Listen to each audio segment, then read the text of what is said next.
Bueno, y ahora comenzamos con los temas de bioquímica, específicamente hablar de glucólisis. Recuerden que el metabolismo es transformación y con respecto a las vías metabólicas hay vías que destruyen, vías catabólicas, por ejemplo glucogenólisis, proteólisis, lipólisis y por supuesto glucólisis. Hay vías anabólicas, las que forman, por ejemplo, glucogénesis, lipogénesis y gluconeogénesis. Y hay vías mixtas que son como el ciclo de Krebs. Aquí se combina el catabolismo y el anabolismo. Empecemos. Al final todo el metabolismo que tiene el cuerpo conlleva un punto en común que es la formación de acetilcoenzima A. Esta acetilcoenzima A ingresa al ciclo de Krebs y nos da una cantidad sorprendente de ATP. Es por eso que la importancia de que todas las vías lleguen a este punto en común. Vean cómo los lípidos, los carbohidratos, las proteínas al final pueden llegar a un ciclo en común que es el ciclo de Krebs. Cuando tú estudies una vía metabólica, yo te recomiendo que llenes estos 6 puntos. 1. ¿Para qué sirve la vía? ¿Qué propósito tiene esta vía? ¿Dónde se realiza?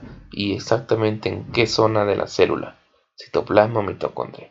Tienes que aprenderte el número de reacciones, la secuencia y cuáles son las reacciones clave, es decir, las reacciones que si no existen no puede continuar la vía metabólica que estás estudiando. Y asimismo tienes que estudiar los trastornos que puede conllevar la ausencia de alguna enzima en las vías metabólicas que estudias. Recuerda, la glucosa se transforma en ácido pirúvico, acetilcoenzima A, ciclo de Krebs. Es una secuencia.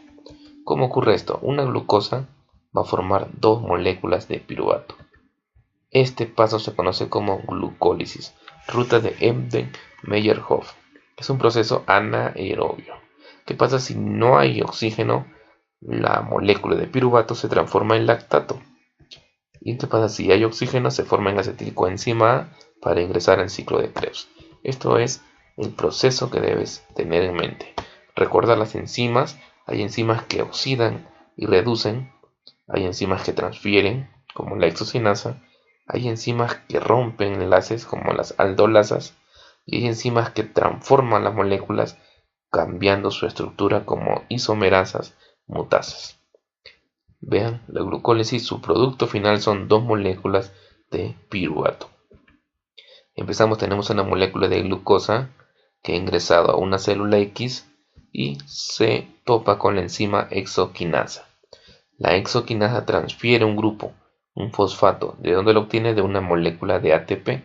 El ATP se queda como ADP y ese fosfato que le quitó lo transfiere a la molécula de glucosa. Es por eso que ahora se llama glucosa 6-fosfato, porque ese fosfato lo puso en el carbono número 6. Así es como debes ir indagando, infiriendo los productos de las diferentes reacciones. Ahora, isomerasa lo va a transformar en fructosa 6-fosfato. No le agregó, no le quitó nada, simplemente transformó su estructura molecular. Ahora, la fosfofructoquinasa le va a transportar un fosfato del ATP que le va a dejar en ADP y lo transforma en fructosa 1,6-bifosfato. ¿Te das cuenta? Aquí tiene 1 y acá tiene 2. Ese fosfato además lo obtuvo de un ATP. Luego viene una aldolasa que lo divide en dos, gliceraldehído 3-fosfato, dihidroxiacetona fosfato. Pero tienen que ser iguales, así que esto se transforma en gliceraldehído 3-fosfato gracias a la triosa fosfato isomerasa. A partir de aquí, lo que ocurre en este sentido va a ocurrir aquí. La deshidrogenasa de la gliceraldehído oxida una molécula que se conoce como el NAD. Esto le confiere un grupo fosfato y lo transforma en 1,3-bifosfato glicerato. Continuando, hay una fosfoglicerato quinasa que lo que hace es quitarle un fosfato a esta molécula y formar un ATP, quedando en 3-fosfoglicerato. Ese 3-fosfoglicerato se modifica por una fosfoglicerato mutasa a 2-fosfoglicerato y ese 2-fosfoglicerato va a formar moléculas de agua gracias a una enzima que se llama enolasa y lo deja en fosfoenol piruvato.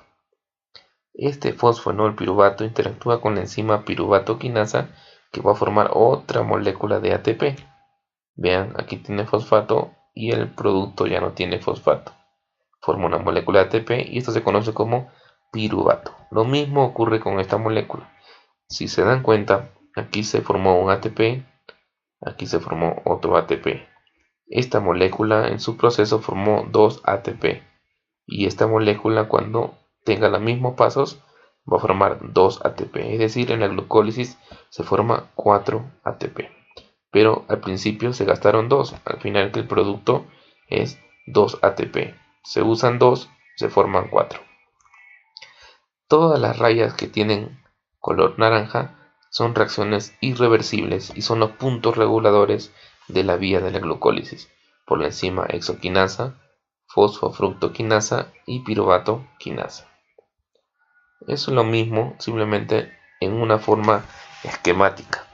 Ahora, llenando el cuadro, el propósito de la glucólisis es formar 2 piruvatos por cada molécula de glucosa. Produce 2 ATP y produce una molécula que se llama nicotinamida adenina dinucleótido reducido. Esto ocurre en todas las células del cuerpo, en el citoplasma, tiene 10 pasos y tiene una fase de acúmulo de energía donde usa 2 ATP y una fase de generación de energía donde produce 4 ATP. Los pasos son la hexocinasa, la fosfofructosinasa y la piruvatosinasa. Los efectos de la inhibición son anemia hemolítica, muerte embrionaria cuando no hay piruvatosinasa y la acidosis láctica cuando hay un aumento de las condiciones anaerobias. Si te pareció interesante, dale me gusta, compártelo y suscríbete al grupo para seguir subiendo videos relacionados a medicina.